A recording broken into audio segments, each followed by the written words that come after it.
बंधु माताओं, विदुर जी महाराज यहां से तीर्थाटन के लिए चल पड़े। तीर्थाटन करते करते करते अचानक से यमुना जी के तट पे जा रहे थे, तभी उद्धव से भेंट हो गई। उद्धव को देखते विदुर जी महाराज एकदम से प्रसन्न हो गए। भगवान के परम प्रिय सखा महाभागवत श्री उद्धव जी, अरे भैया उद्धव बताओ कैसे हो, अनेक अनेक प्रश्न कर दिए।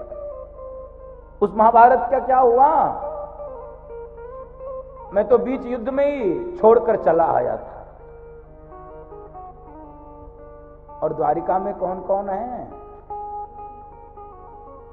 मेरे प्रभु द्वारिका में सपरिवार आनंद से रह तो रहे हैं। सबकी कुशलता के प्रश्न जब पूछा है विदुर जी ने, और उसी बीच जब ये प्रश्न पूछा कि मेरे प्रभु द्वारिका नाथ, द्वारिका में सपरिवार आनंद से है कि नहीं, उद्धव जी जैसा महाज्ञानी भी रो पड़ा। उद्धव जी के नेत्रों से आंसू आ गए। भगवान का स्मरण हो गया उद्धव।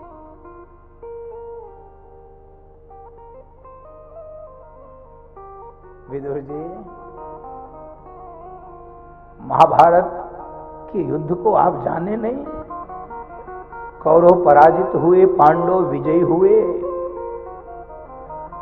गोविंद की कृपा से। और विदुर जी, भगवान द्वारिकाधीश भी अपनी लीला पूरी करके परम धाम को चले गए। विदुर जी के आंखों से आंसू निकल आए। विदुर जी के आंखों से आंसू, मेरे प्रभु चले गए। हाँ विदुर जी, और दुर्भाग्य तो सबसे ज्यादा हम यदुवंशियों का, हम यदुवंशियों का। हमारे बीच में हमारे प्यारे प्रभु प्रकट हुए, हम यदुवंशी भी उनके महत्व को नहीं पहचान पाए।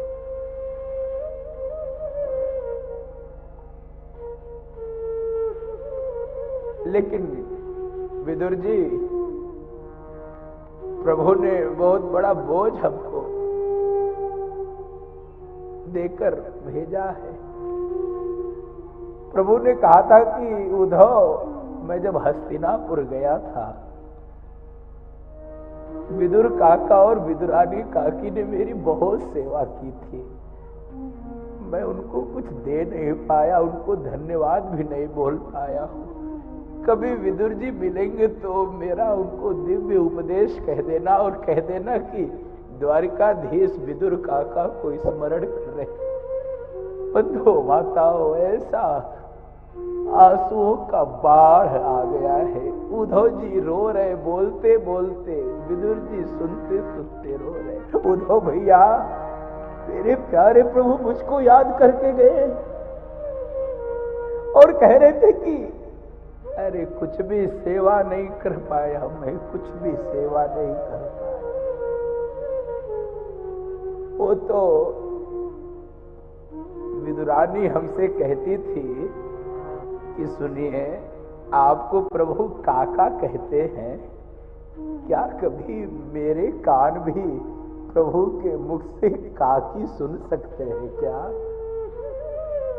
यद्यपि हमारे पास कुछ नहीं है, भगवान को बिठाने के लिए गादी भी नहीं है, भगवान को पवाने के लिए फल भी नहीं है, कुछ नहीं है, क्या कभी मेरे घर प्रभु आ सकते हैं द्वारिका? ये विदुरानी मुझसे हमेशा कहते थे, प्रभु को एक बार तो निमंत्रण दे दीजिए, प्रभु हस्तिनापुर आए हैं, एक बार कह दीजिए। उद्धव, मैंने विदुरानी के कहने से प्रभु से कहा, प्रभु मेरी कुटिया को भी धन्य करिए। प्रभु ने एकदम आश्वासन दे दिया, आश्वासन दे दिया। प्रभु मेरे घर में आए। धन्य है ऐसे प्रभु को जो छोड़ के संसार को भजता है, वो अभागा ही होता है बंधु, वो अभागा होता है। वो द्वारिकाधीश पहुंचे, उद्धव को बता रहे विदुर जी, मानो इतनी भूख लगी हो उनको, लेकिन प्रेम में इतनी विह्वल थी विदुरानी, बथुए के साग खिला दी प्रभु, खा ली बथुए। दुर्योधन की मेवा त्यागी, साग विदुर घर। और इतना ही नहीं हुआ, प्रभु की लीला सुनो, भाव में पागल हो गई थी। केले के छिलके को प्रभु को दे रही थी, केला फेंकती जा रहे थे, मेरे प्रभु मुस्कुराते हुए छिलके खा रहे थे। एक बार भी नहीं कहे कि काकी हम छिलके खा के भी प्रभु ऋणिया हो जाते हैं। बंधु माताओं, आज विदुर जी महाराज भगवान को स्मरण करके बहुत रोए हैं। मेरे प्रभु के प्यार से हम सब वंचित हो गए, हम तो दर्शन भी नहीं कर पाए। और बंधुओं माताओं, इसलिए कहा जाता है कि भगवान प्रेम के कारण अपना नियम तोड़ देते हैं, लेकिन भक्तों के प्रबल प्रेम के पाले पड़ कर प्रभु को नियम बदलते देखा, प्रभु को नियम बदलते देखा। अपना मान भले टल जाए, अपना मान भले टल जाए, भक्त का मान न टलते देखा, भक्त का मान न टलते देखा।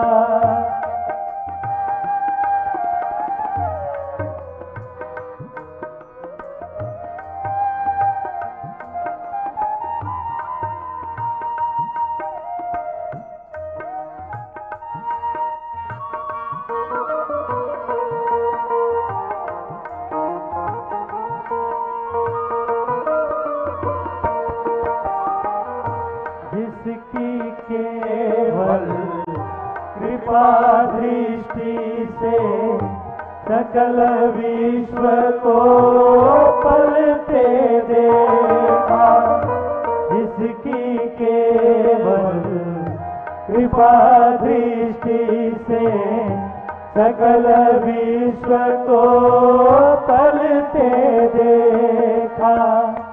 उसको गोकुल में माखन पर, उसको गोकुल में माखन पर 100 बार मचलते देखा, 100 बार मचलते देखा।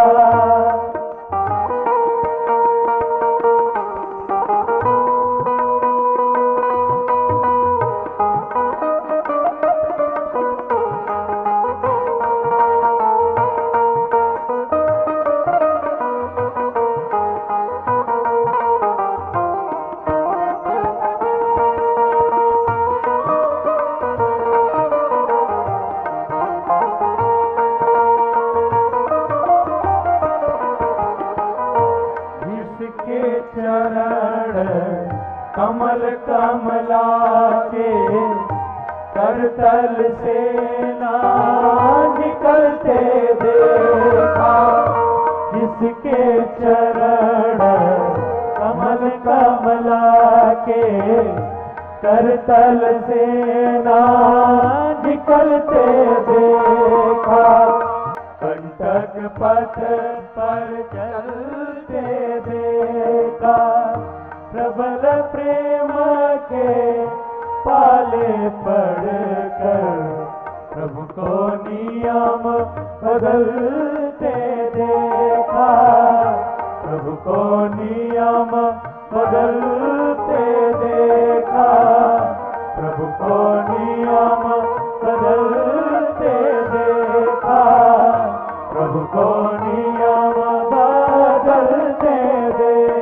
देखा। और विदुर जी, भगवान आपके लिए दिव्य उपदेश, कहाँ मिलेगा वो दिव्य उपदेश?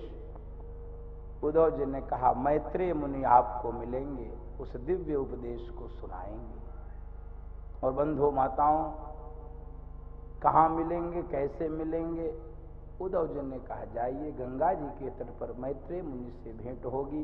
विदुर जी महाराज हरिद्वार में आ गए, गंगा जी के तट पे टहल रहे थे, तभी अचानक से मैत्रेय मुनि प्रकट हो गए। विदुर जी ने मैत्रेय मुनि को प्रणाम किया। मैत्रेय मुनि ने कहा, अरे विदुर जी, मैं तो आपको ही खोज रहा था।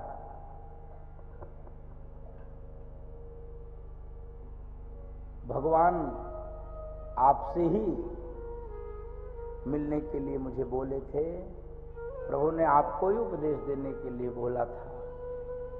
प्रणाम किया विदुर जी महाराज ने। विदुर जी महाराज ने कहा, हे मैत्रेय मुनि, अब मैं आपसे कुछ प्रश्न पूछना चाहता हूं, मेरी जिज्ञासा का समाधान कीजिए उन्हीं उपदेश के माध्यम से। मेरी जिज्ञासा का समाधान। तो जिज्ञासा क्या है? ये संसार में जो जीव है, ये कैसे सुखी हो? सुखाय कर्मा करोति लोको नातै सुखम वा न दुपारमं वा। सुखाय कर्मा करोति लोके नातै सुखम वा न दुपारमं वा। विन्देत भूया ततएव दुःखं यदत्र युक्तं भगवान् वदेना। विन्देत भूया ततएव दुःखं यदत्र युक्तं भगवान् वदेना। यदत्र युक्तं भगवान् वदेना। जीव कैसे सुखी हो? इस संसार में सब लोग सुख प्राप्त करने के लिए प्रयत्न करते रहते हैं, और जितना ही सुख प्राप्त करने के लिए प्रयत्न करते रहते हैं, उतना ही दुख के दलदल में घुसते चले जाते हैं। जीव प्रयत्न कर रहा है सुख प्राप्ति के लिए, जीव कैसे सुखी हो? प्रश्न है, जीव कैसे सुखी हो? और समस्या क्या है? हम पूरा जीवन सुख प्राप्त करने के लिए लगाते हैं, और जितना ही सुख प्राप्त करने के लिए बढ़ते जाते हैं, उतना ही दुख के दलदल में। क्योंकि एक सुख पूरा होता है, एक इच्छा पूरी होती, दूसरे का जन्म हो जाता है, और इसी प्रकार से व्यक्ति अनंत इच्छाओं को पूरा करते करते ही मर जाता है, लेकिन अंत में सुखी नहीं। बंधु माता, पूरा मनुष्य जीवन का पूरा इतिहास उठाकर आप देखिए। एक राजा ने अपने राज्य के एक विद्वान से कहा कि मुझे मनुष्य जीवन का इतिहास चाहिए, पूरे मानव जीवन, पूरा एनसाइक्लोपीडिया चाहिए। उस विद्वान ने कहा कि महाराज, ये लगभग 100 वॉल्यूम में बनेगा, 100 खंडों में मनुष्य जीवन। कहे इतनी उम्र मेरी बची नहीं, 100 वॉल्यूम कैसे पढ़ूंगा? कुछ कम करो। कहे 50 करते रहो, 50 में भी नहीं होगा। कहां पढ़ पाएंगे? कितना पढ़ पाएंगे? समय कम है, 10 कर दो। 10 हो गया। राजा ने कहा नहीं, 10 भी नहीं पढ़ पाऊंगा। ध्यान से सुनिएगा। तो अंत में उस विद्वान ने कहा, महाराज, मनुष्य जीवन का सारा इतिहास, सारा संघर्ष बता दूं? केवल 2 शब्द का है। राजा ने कहा 2 शब्द का? कहे हाँ। कहे क्या? Earning and die. Earning and die, no living. तो प्रश्न है, जीव कैसे सुखी हो? जीव सुखी कैसे? उसको सुख कैसे?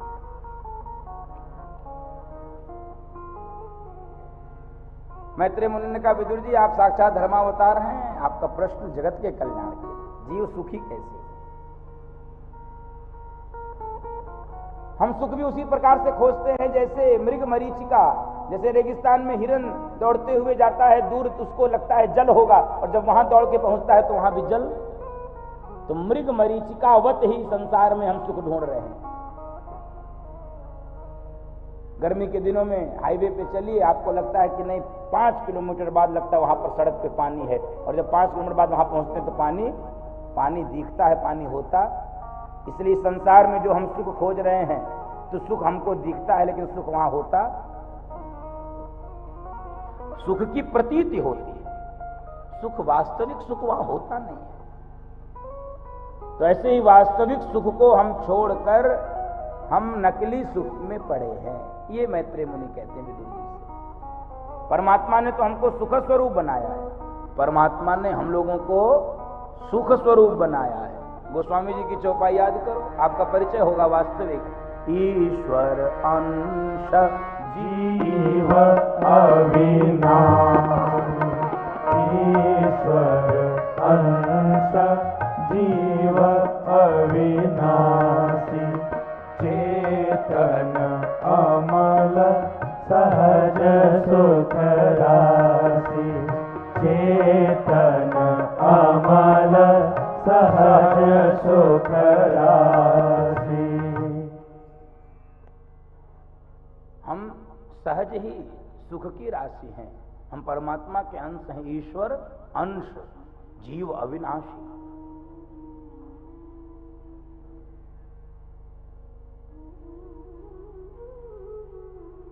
लेकिन हम संसार में सुख ढूंढ रहे हैं, भीतर सुख है, भीतर नहीं जा रहे हैं।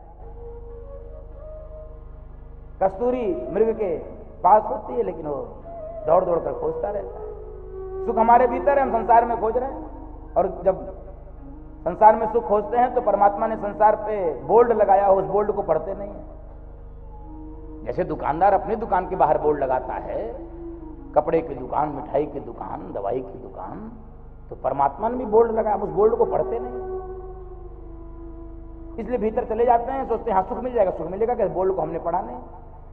जैसे गर्मी के दिनों में एक पिता ने अपने पुत्र से कहा कि जाओ आम ले आओ। बेटा आम लेकर आए, उसने पिता ने कहा बाल्टी में भिगो दो इसको, गर्मी निकल जाए तब मैं खाऊंगा। और बेटा खेलने के लिए चला गया, बाबूजी ने बाल्टी में हाथ डाली तो हाथ में मिट्टी मिट्टी मिट्टी मिट्टी। बेटे को बुलाया, दिमाग खराब है तुम्हारा, है? तुमसे आम लाने के लिए तुम मिट्टी लेकर आए हो? अरे वो दुकानदार से चल के पूछो, हमने तो आम लिया था। दुकानदार, दोनों बाप बेटे दुकानदार के पास पहुंचे, दोनों दुकानदार से चीखने लगे, क्यों तुमने मिट्टी दे दिया, फल हमने मांगा था।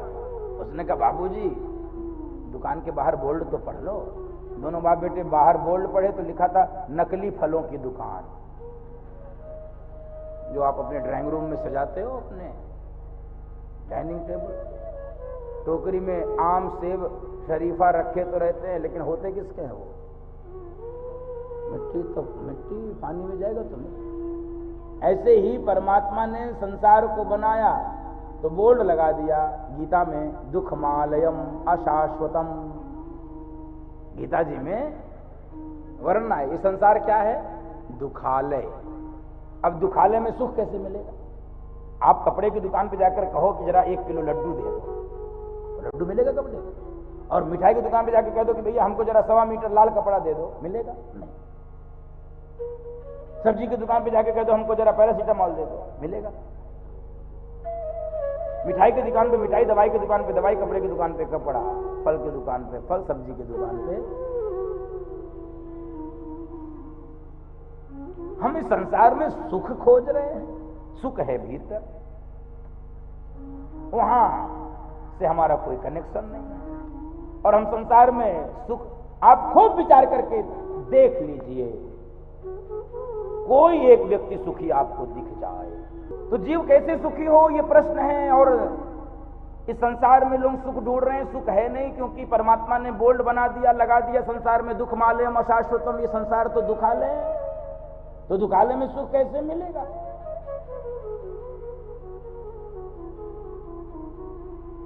सबको अलग अलग प्रकार का दुख है जीवन में। मैंने एक छोटा सा उदाहरण दिया, चूंकि दिल्ली में चुनाव भी चल रहा है इसलिए मैंने वही उदाहरण दे दिया। सबको कुछ न कुछ चाहिए। जो राजनीति में आ गया उसको टिकट चाहिए, जिसको टिकट मिल गया उसको जीत चाहिए, जिसको जीत मिलेगी उसको मंत्री बनना, जिसको मंत्री बन उसको कहीं जुगाड़ लगा के मुख्यमंत्री बनना है। अर्थात नहीं बन पाए मुख्यमंत्री तो सोचते हैं विभाग ही ऐसा मिल जाए जिससे कई पीढ़ियां सुधर जाएं। वो जनता की सेवा थोड़ी कठोर बात है, लेकिन कभी कभी बोलना पड़ता है। बहुत मीठा बोलने से लोगों को आजकल शुगर हो गया है। हाँ, कभी कभी ऐसा बोलना पड़ता है। सेवा के जितने आयाम थे इस देश में, सब व्यवसाय के आयाम बने, सब व्यवसाय के आयाम। व्यवसाय बुरा नहीं है, लेकिन ये छद्म व्यवसाय बुरा है। व्यवसाय बुरा नहीं है, यहां तो सब व्यवसायी लगभग बैठे हैं। सारे आयोजक तो उसी वर्ग के हैं, वणिक वर्ग के हैं, व्यवसायी वर्ग के हैं। इनका प्रत्यक्ष है, इनका प्रत्यक्ष व्यवसाय है, ये छद्म व्यवसायी नहीं है। ये तो व्यवसाय भी करते हैं, धर्म का काम भी करते हैं, लेकिन ये छद्म व्यवसायियों से, ये छद्म सेवा करने वाले लोगों से बहुत संकट उत्पन्न। तो इस संसार में कोई तन दुखी, कोई मन दुखी, कोई धन बिन रहत उधार, थोड़े थोड़े सब दुखी तो सुखी राम के नाम।